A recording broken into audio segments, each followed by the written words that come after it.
नमस्कार दोस्तों, रोहतक की आवाज न्यूज़पेपर के डिजिटल प्लेटफॉर्म फेसबुक और यूट्यूब चैनल पर आपका स्वागत है। इस वक्त आज जो बात करेंगे हम हरियाणा स्कूल लेक्चरर एसोसिएशन के राज्य प्रधान है हमारे साथ सिंधु जी।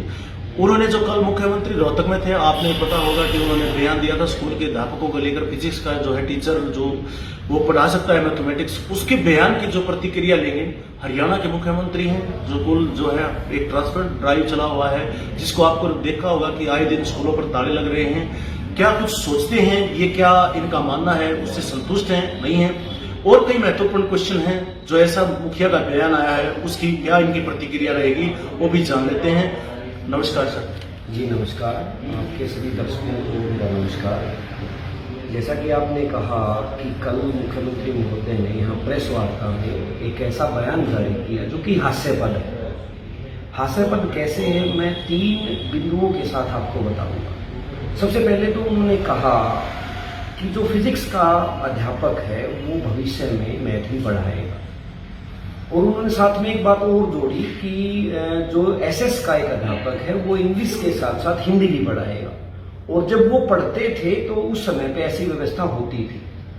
तो ये हास्यास्पद तो इसलिए होगा कि आज तक हरियाणा में क्या बाहर भी किसी भी राज्य में ऐसी कोई व्यवस्था नहीं है कि फिजिक्स का लेक्चरर जो है वो मैथ भी पढ़ाएगा।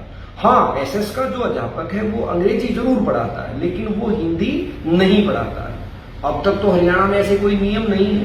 तो सबसे पहले तो हास्यास्पद इसीलिए हो गया कि उनको जो अधिकारियों ने जानकारी दी वो बिल्कुल तथ्य रहित थी। उसमें ऐसी बातें अधिकारियों ने उनको बताई कि उन्होंने ऐसा कुछ बोला।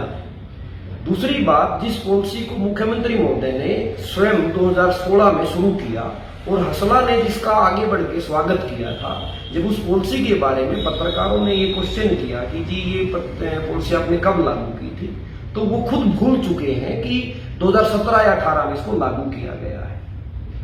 ये कुछ ऐसी बातें हैं जिससे कि हास्यास्पद प्रतीत हो रहा है उनका बयान, क्योंकि शिक्षा के प्रति उनको सचेत और सजग होना चाहिए। हमारे हरियाणा के सबसे मुख्य पद पर बैठे हैं और उनके मुख से ऐसे बयान आना वो हमारे लिए बड़ा अचरज का विषय रहा। कहीं बोल तो नहीं गए हैं सीएम साहब की जेबीटी की बात करते हुए बिजली की करते हैं?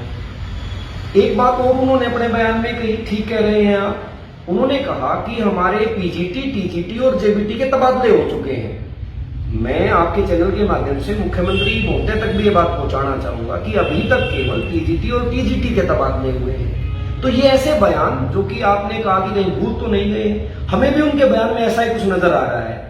या तो उनको अधिकारी तथ्य गलत बता रहे हैं ताकि मुख्यमंत्री महोदय की जो एक इमेज है वो धूमिल हो सके, क्योंकि उनके पास यही रिकॉर्ड अधिकारियों ने नहीं दिया कि किस किस के भी तबादले हुए हैं, केवल पीजीटी और टीजीटी के तबादले हुए हैं। तो बिल्कुल उनको या तो भूल लगी है या अधिकारियों ने जानबूझ के उनको गलत तथ्य दिए। उन्होंने बात की कक्षाओं के लिए 4 कक्षाएं लेते हैं, जो पीजीटी होते हैं 4 कक्षाएं लेते हैं, वो 30 भी ले सकते हैं, लेकिन टीचर तो मना नहीं करते लेने के लिए। मैं नियमों की अगर बात करूं तो 30 क्लास नहीं, जो एक पीजीटी है वो 36 क्लासें मैक्सिमम ले सकता है, और वो लेता भी है, उसके पास वर्कलोड भी है। और मुख्यमंत्री महोदय ने ऐसी बात कही है कि 4 विषय वो पढ़ाए अलग अलग, ऐसा नियमों के विरुद्ध भी है और हो भी नहीं सकता। अगर ऐसा हो सकता है तो फिर तो कॉलेज और यूनिवर्सिटी में भी अलग अलग विषय के विशेषज्ञ लगाने की आवश्यकता क्या है? वहां भी एक विभाग में केवल एक ही प्रोफेसर पढ़ा लेगा। यहाँ पे अगर स्कूली व्यवस्था की बात की जाए, अगर हम 11वीं 12वीं की बात कर रहे हैं तो फिजिक्स का लेक्चरर अलग लगाया जाता है, केमिस्ट्री का लेक्चरर अलग लगाया जाता है, बायोलॉजी का अलग लगाया जाता है।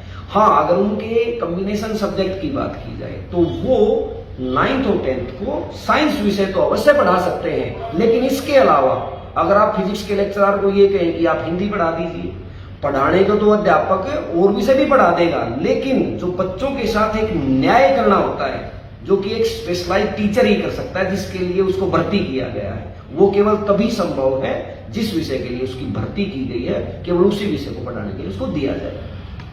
सीएम साहब का कहना था कि जो ट्रांसफर हो गए हैं, जो ड्राइव चला है, उससे लोग जो है टीचर 90% संतुष्ट हैं, और लेकिन फिर भी तालेबंदी, लोग सड़क जो है, जो शिक्षकों की कमी है वो जूझ रहा है हरियाणा। कैसे देखते हैं आप इसको?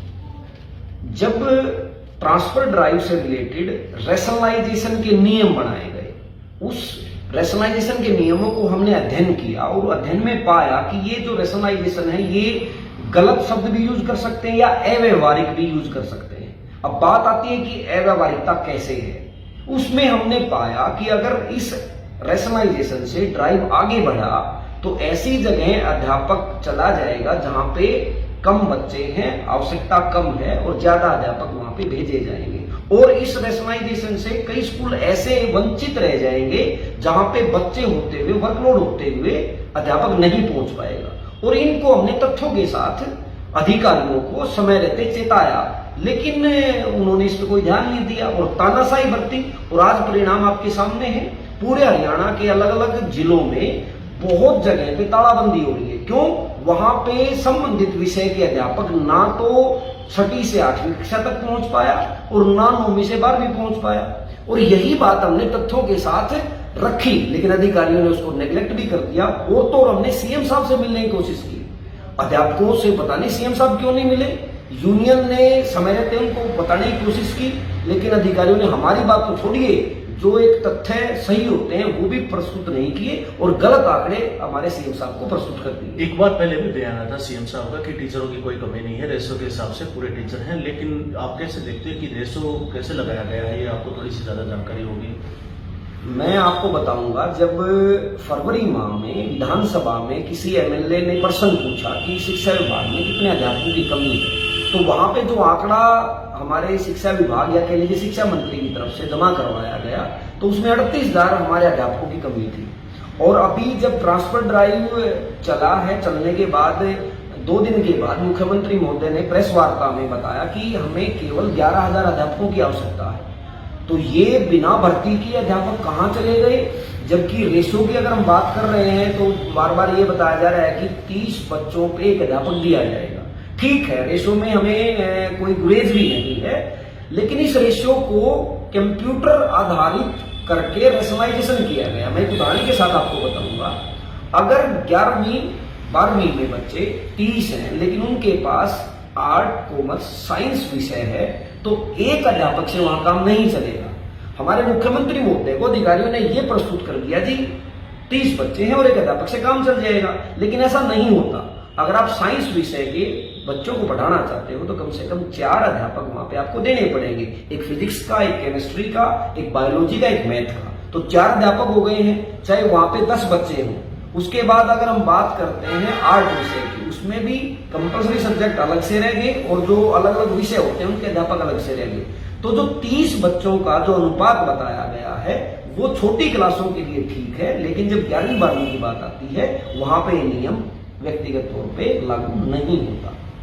एक जो हमारा हरियाणा का बजट है, काफी बजट है शिक्षा पर खर्च किया जा रहा, लेकिन उसके परिणाम नहीं आ रहे। क्या देखते हैं इसके पीछे, क्या मानते हैं?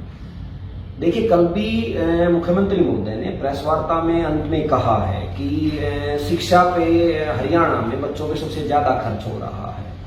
अगर ऐसा है तो हम भी यही कहेंगे, ये हरियाणा के लिए बड़े गर्व की बात है। लेकिन साथ ही साथ उन्होंने कहा कि हमें बजट पे भी ध्यान देना होगा। बजट पे ध्यान मुख्यमंत्री महोदय का ये चलो ठीक है, वित्त विभाग भी उनके पास है, उनको देखना पड़ेगा। लेकिन मैं उनसे आग्रह करूंगा, अगर शिक्षा पे ही वो खर्चे को फिजूल खर्ची या ज्यादा मानते हैं तो फिर खर्चा करेंगे कहां वो? 2 क्षेत्र तो ऐसे क्षेत्र होते हैं, शिक्षा और स्वास्थ्य, जितना खर्चा हर राज्य करेगा उतनी उसकी अच्छाइयां बताई जाती हैं। लेकिन यहां तो ऐसा प्रतीत हो रहा है कि शिक्षा व्यवस्था में से ही बजट की कमी हो जाएगी। और रही बात अगर खर्चे की बात करिए तो अनावश्यक खर्चे हैं, उनको देखे, शिक्षा मंत्री भी देखे और हमारे मुख्यमंत्री महोदय भी देखे। मैं आपको इसी से एक बात जोड़ के बताऊंगा। अभी पीछे स्कूलों में डिजिटल बोर्ड पहुंचाए गए हैं और डिजिटल बोर्ड ठीक है, एक स्कूल में आवश्यकता अनुसार पहुंचाए गए हैं, लेकिन यहां मैं आपके चैनल के माध्यम से बताना चाहूंगा, आवश्यकता से अधिक 5-5, 6-6 डिजिटल बोर्ड भेज दिए गए हैं, जबकि आवश्यकता नहीं है। और जो भेजे गए हैं उन पे धूल अट गई है, यानी उनका कोई इस्तेमाल भी नहीं हो रहा है। तो ऐसे तो अनावश्यक खर्चे हैं। जो हमारी किट होती है, साइंस की किट है, मैथ की किट है, वो एक किट की बजाय 4-4 किट भेज दी जाती है। तो ऐसे अनावश्यक खर्चों पे कंट्रोल करना होगा, नहीं कि शिक्षा पे नए अध्यापकों की भर्ती ना करके आप बजट को बचा लेंगे। नहीं, अगर ऐसा करते हैं तो बिल्कुल निंदनीय है हमारी तरफ से।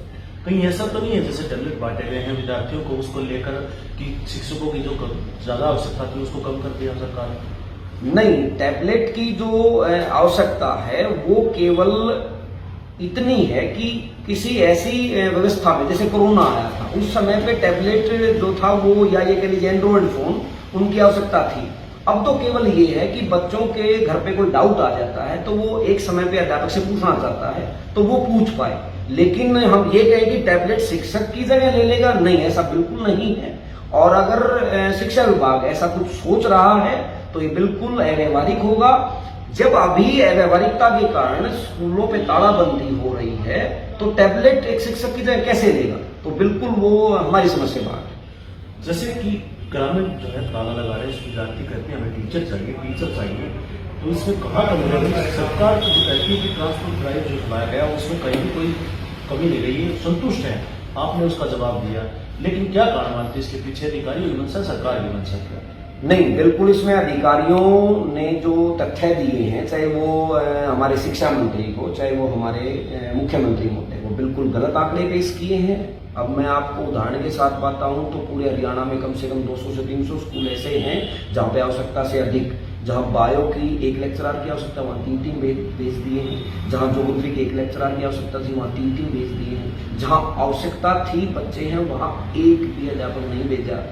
तो जाहिर सी बात है जो तालाबंदी है और जो ये आक्रोश है वो ठीक है, क्योंकि ग्रामीण तबके के पास केवल एक सरकारी स्कूल ही होता था जिसमें वो शिक्षा प्राप्त करते, लेकिन जब अध्यापक ही वहां नहीं पहुंचेंगे तो बच्चे जाएंगे कहाँ?